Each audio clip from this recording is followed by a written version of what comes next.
دوستو channel subscribe, like اور share فرمائیں، شکریہ۔ بسم اللہ الرحمن الرحیم، الحمدللہ رب العالمین والصلاة والسلام علی خاتم النبیین، اما بعد۔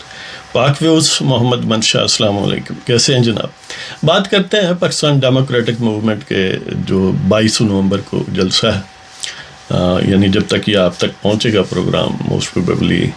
21 نومبر ہو چکا ہوگا۔ تو اس والے سے حکومت ایز یوزول ایز ایکسپیکٹڈ اور ان کے جو اوورال گرین ہے ان کی ہٹ دھرمی کا اور ان کی 2 نمبری کا، اس کے مطابق وہ اپوزیشن کی ریلیز میں یا جو خاص طور پر پشاور میں جلسہ منعقد ہونے لگا ہے اس میں رکاوٹیں ڈالنے کی خواہش مند ہے، اور ان کے جو قوال ہیں وہ بار بار یہ بیان بازی کر رہے ہیں کہ دیکھیں، انکلوڈنگ جو قوال لے پالک ہے قمر باجوے کا بنی گالا والا، تو وہ بھی ہردہ سرائی کر رہے ہیں کہ دیکھیں عوام کی صحت سے کھیلا جا رہا ہے اور یہ اور وہ، یعنی انہیں عوام کا بڑا درد ہے اس حوالے سے، حالانکہ وہ خود پاکستان سے کھیل رہے ہیں، پاکستان کے عوام سے کھیل رہے ہیں، آئین اور قانون سے کھیل رہے ہیں، بلکہ ان کے گاڈ فادر قمر باجوہ نے آئین اور قانون اور عوام کے حقوق کو پامال کر کے ہی اس قسم کے یعنی گھٹیا کرداروں کو پاکستان پر جو ہے وہ مسلط کیا ہے۔ لیکن باہر یہ ان کی آج کل ون لائن لے ہے جو ان کی نیت سے نکل رہی ہے کہ دیکھیں یہ جو جلسہ ہوا تو بس عوام گئے، حالانکہ ابھی ریسنٹلی کنکلوڈڈ گلگت بلتستان کا الیکشن ہے، وہاں پر بھی وہ ریلیاں اپنی کرتے رہے ہیں، باقی بھی جب چاہتے ہیں کرتے رہتے ہیں، اور تو اور جب اپوزیشن لیڈروں کو یعنی سمپلی ٹارچر کرنے کے لیے ان پر ہر ایک پر درجنوں کیس بنا کر ان کو بڑا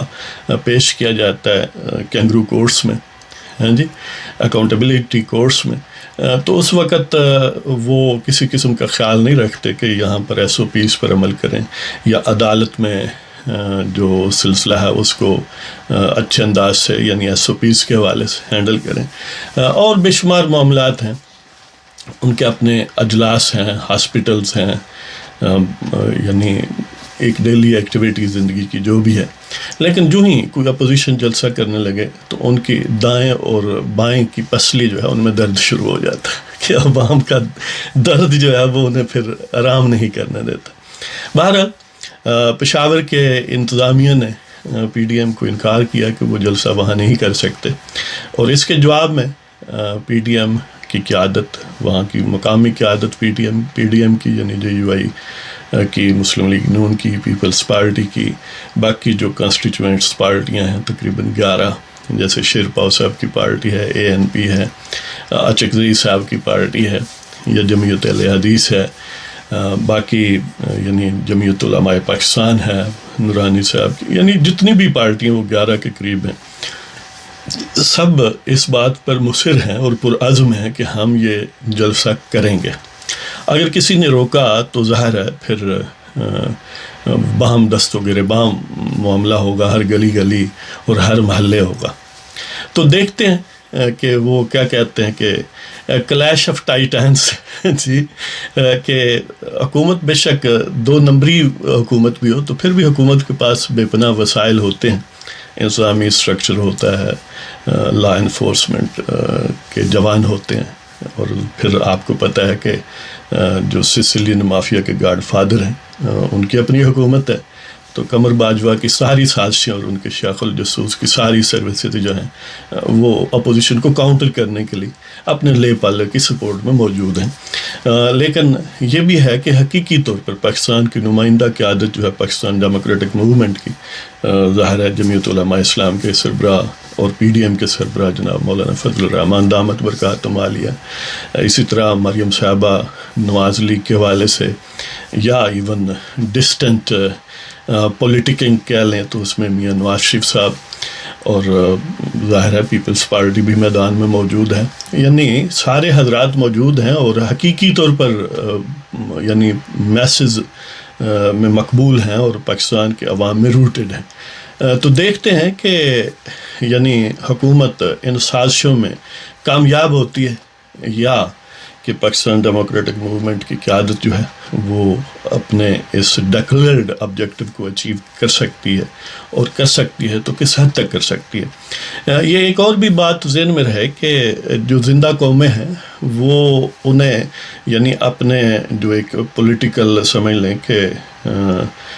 اپ سرج ہے یا پولیٹیکل ایک جو ان کا سفر ہے وہ رکنے نہیں دیتے اس قسم کی چیزوں سے۔ آپ کو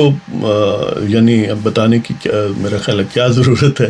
کہ دنیا میں سب سے زیادہ جو کیسز ہیں وہ یونائٹڈ اسٹیٹس میں، اور بہت بڑی الیکشن ایکسرسائز ہو چکی، کنکلوڈ ہو چکی، اور سب سے زیادہ کیسز ہونے کے باوجود ہو گئی، یعنی انہوں نے اپنے پولیٹیکل پروسیس کو سسپینڈ نہیں کیا، اس لیے کہ اگر کرونا نے آپ کے پولیٹیکل زندگی کو یا آئینی نظام کو تہوبالا کر دینا ہے تو پھر تو وہ کرونا کامیاب ہو گیا، اس سے بڑھ کر اور کرونا کی کامیابی کیا ہوگی۔ اسی طرح آپ دیکھ سکتے ہیں کہ ہم تو کہتے ہیں کہ 15 منٹ ایک ٹانگ پر کھڑے ہو کر ہم نے آزادی حاصل کروانی ہے، کشمیریوں کو آزاد کروانا ہے۔ آپ کو پتہ ہے کہ آذربائیجان نے یعنی 6 ہفتوں کی جنگ میں اس کرونا وغیرہ کے باوجود اپنے ملک کا یعنی ایک بہت بڑا حصہ کم و بیش 20% آذربائیجان کی ٹوٹل ٹیریٹری کا آرمینیا کے زیر قبضہ تھا پچھلے 28-23 برس سے، لیکن انہوں نے آزاد کروا لیا۔ انہوں نے کرونا کی موجودگی میں جنگ لڑ لی اور جیت لی، سمجھتے؟ لیکن ہم کہتے ہیں کہ پشاور میں جلسہ ہوا تو دنیا ختم ہو جائے گی۔ یہ بھی عجیب بات ہے، حالانکہ سارا جہان جانتا ہے کہ باقی جو معمول کی زندگی ہے پاکستان میں، اس میں کسی قسم کا کوئی یعنی جہاں پر حکومت چاہتی ہے، حکومت نے اگر کوئی ایک نالی کا افتتاح بھی کرنا ہو تو انہوں نے اپنی طرح جتنی کوشش ہو سکتی وہ بندے اکٹھے کر لیتے ہیں، لیکن پی ڈی ایم جلسہ کرے تو وہاں پر کووڈ-19 جو ہے وہ گویا گھات لگا کر بیٹھے۔ حالانکہ کووڈ-18 جس طرح وہ مریم صاحبہ کہتی ہیں، جس کا موجد جو ہیں وہ قمر باجوہ دی چیف ٹھگ آف پاکستان اور اس کے لیے پالک خان صاحب ہیں، کہ کووڈ-18 سے نجات کے لیے کووڈ-19 کو یعنی اپنی معمولات سیاست کے درمیان رکاوٹ نہیں بننے دینا چاہیے۔ یہی پاکستان کی بقا ہے، یہی پاکستان کے عوام کے تحفظ کے لیے ضروری ہے۔ کہ کرونا جو ہے ظاہر ہے وہ بھی بڑی مہلک چیز ہے، لیکن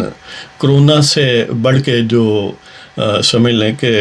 جس کو مریم صاحبہ یا اپوزیشن جو ہے وہ کووڈ-18 کہتی ہیں، اب تو وہ جو ماسک ہے اس پر بھی ایسے ماسک رواج پذیر ہو رہے ہیں جن پر لکھا ہوا ہے کہ کووڈ-18 سے بھی بچنا ہے اور کووڈ-19 سے بھی، یعنی کووڈ-18 وہی کہ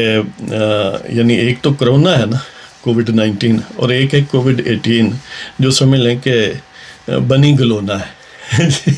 بنی گالا کو بنی گلونا کہہ لیں یا کمرونا کہہ لیں، یعنی کووڈ-18 کمرونا پلس امرونا۔ تو اس سے نجات کے لیے ضروری ہے کہ پی ڈی ایم جو ہے وہ اپنے عزم پر قائم رہے اور ان ٹھگوں کے نظام کو چلتا کرے۔ دیکھتے ہیں جی پاکستان کی نجات کب ممکن ہے۔ ہمارے لیڈر جو ہیں وہ باہر کوشاں تو ہیں۔ اس کے ساتھ ہی آپ کی اجازت چاہتا ہوں جناب، خدا حافظ۔